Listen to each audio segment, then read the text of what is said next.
Hi hello ನಮಸ್ಕಾರ friends, welcome back to my channel. ಇವತ್ತು ನಾವು ಮಾಡೋಣ ಈ ಹಬ್ಬಕ್ಕೋಸ್ಕರ ಹೋಳಿಗೆಯ ಸಾರು. ಹೋಳಿಗೆ ಸಾರು ನಮ್ಮನೇಲಿ ಹೇಗೆ ಮಾಡ್ತೀವಿ ಅನ್ನೋದನ್ನು ನಾನು ನಿಮಗೆ ಇವತ್ತು ತೋರಿಸ್ತಾ ಇದ್ದೀನಿ. ಮೊದಲಿಗೆ ನಾನು ಎರಡು ದಪ್ಪ ಈರುಳ್ಳಿನ ಹೆಚ್ಚಿಟ್ಕೊಂಡಿದ್ದೀನಿ.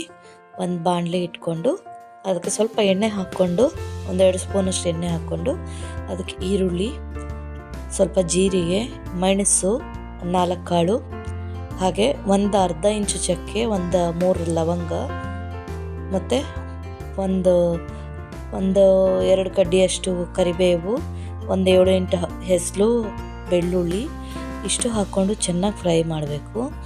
ಆ್ಯಕ್ಚುಲಿ ಈ ಹೋಳಿಗೆ ಸಾರಿಗೆ ನಾವು ಮೊದಲೇ ನಾವು ಕಡಲೆಬೇಳೆ ತೊಗರಿಬೇಳೆ ಎರಡೂ ಹಾಕಿ ಮಿಕ್ಸ್ ಮಾಡೋದ್ರಿಂದ ಹೋಳಿಗೆ ಸಾರು ಕೂಡ ತುಂಬ ಟೇಸ್ಟಾಗಿರುತ್ತೆ. ಅದರ ನೀರು ಬಸ್ದಿಟ್ಕೊಂಡಿರ್ತೀವಿ. ಸೊ ಹೋಳಿಗೆ ಸಾರು ಅಂದರೆ ಅದು ಒಂದು ಸ್ವಲ್ಪ ಡಿಫ್ರೆಂಟಾಗೇ ಇರಬೇಕು, ಸ್ವಲ್ಪ ಅದರಲ್ಲಿ ಸಿಹಿ ಅಂಶ ಕೂಡ ಇರಬೇಕು ಅಂತ ಹೇಳ್ಬಿಟ್ಟು ನಾನು ಬೇಳೆ ತೆಗೆದಿಟ್ಕೊಂಡಿದ್ನಲ್ಲ, ಬೇಳೆ ಮತ್ತು ಸ್ವಲ್ಪ ಹೂರಣ, ಕಾಯಿ ತುರಿ, ಹಾಗೆ ಕೊತ್ತಂಬರಿ ಇಷ್ಟು ಹಾಕ್ಕೊಂಡು ಒಂದು ಸ್ವಲ್ಪ ಫ್ರೈ ಮಾಡ್ಕೊತಾ ಇದ್ದೀನಿ. ಜೊತೆಗೆ ಇದಕ್ಕೆ ನಾವು ಟೊಮೆಟೊ ಯೂಸ್ ಮಾಡೋದಿಲ್ಲ, ಹಾಗಾಗಿ ಬರೀ ಹುಣಸೆಹಣ್ಣು ಹಾಕ್ಕೋತಾ ಇರ್ತೀನಿ. ಹುಣಸೆಹಣ್ಣು ಹಾಕ್ತೀನಿ, ಆಮೇಲೆ ಸಾಂಬಾರು ಪೌಡರ್ ಹಾಕ್ತೀನಿ. ಸಾಂಬಾರು ಪೌಡರ್ ನಮಗೆ ಖಾರಕ್ಕೆ ಎಷ್ಟು ಬೇಕೋ ಅಷ್ಟು ಸಾಂಬಾರು ಪೌಡರ್ ಹಾಕ್ಕೊಂಡು ಎಲ್ಲನೂ ಒಂದು ರೌಂಡು ಚೆನ್ನಾಗಿ ಫ್ರೈ ಮಾಡಬೇಕು. ತುಂಬ ಸೀದಿಸಬಾರ್ದು, ಆದರೆ ಚೆನ್ನಾಗಿ ಫ್ರೈ ಆಗಿರಬೇಕು. ಎಲ್ಲ ಮಿಕ್ಸ್ ಆಗಿ ಒಳ್ಳೆ ಘಮ ಬರಬೇಕು.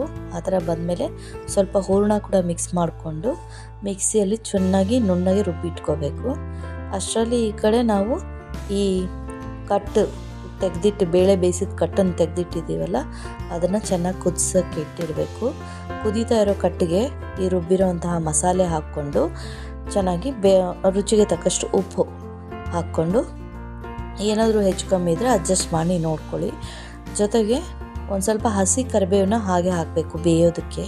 ಹಾಕಿಬಿಟ್ಟು ಪಕ್ಕದಲ್ಲಿ ನಾನು ಆ್ಯಕ್ಚುಲಿ ಇದಕ್ಕೆ ಒಗ್ಗರಣೆ ಹಾಕಲೇಬೇಕು, ಚೆನ್ನಾಗಿರುತ್ತೆ, ತುಂಬ ಟೇಸ್ಟಾಗಿರುತ್ತೆ. ಇದು ನಾನು ನಮ್ಮ ಅತ್ತೆ ಮನೆಯಿಂದ ಕಲ್ತ್ಕೊಂಡಿದ್ದು. ಇದು ನಮ್ಮ ಮನೇಲಿ ಎಲ್ಲರಿಗೂ ತುಂಬ ಇಷ್ಟ, ಹಾಗಾಗಿ ನಾನು ಇದೇ ಥರ ಮಾಡೋದು.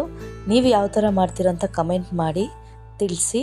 ಹಾಗೆ ಇದಕ್ಕೆ ನಾನು ಸಾಸಿವೆ, ಜೀರಿಗೆ, ಕರಿಬೇವು, ಎಣ್ಣೆ, ಹಾಗೆ 1-2 ಬ್ಯಾಡಗಿ ಮೆಣಸಿನ್ಕಾಯಿ ಹಾಕಿ ಒಗ್ಗರಣೆ ಹಾಕಿದ್ದೀನಿ. ಈಗ ನೋಡಿ ಚೆನ್ನಾಗಿ ಸಾಂಬಾರು ಕುದೀತಾ ಇದೆ. ಕುದಿಯೋ ಸಾಂಬಾರಿಗೆ ಇನ್ನೇನು ಇಳಿಸ್ತೀವಿ ಅನ್ನೋಕ್ಕೆ ಮುಂಚೆ ಒಗ್ಗರಣೆ ಹಾಕಿಬಿಟ್ಟು 1-2 ನಿಮಿಷ ಅಷ್ಟೇ ಕುದಿಸ್ಬಿಟ್ಟು ಇಳಿಸಿಡಬೇಕು. ಇದು ಬಹಳ ಟೇಸ್ಟಾಗಿರುತ್ತೆ. ಇದಕ್ಕೆ ಜೊತೆಗೆ ಬಿಸಿ ಬಿಸಿ ಅನ್ನ ತುಪ್ಪದ ಜೊತೆಗೆ ತಿನ್ನೋದ್ರೆ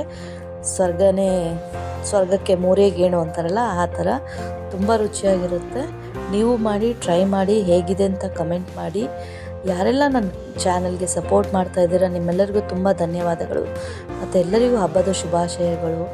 ಮತ್ತು ಹೀಗೆ ನನ್ನ ಚಾನಲ್ನ ನೋಡ್ತಾ ಇರಿ, ಸಬ್ಸ್ಕ್ರೈಬ್ ಮಾಡಿ.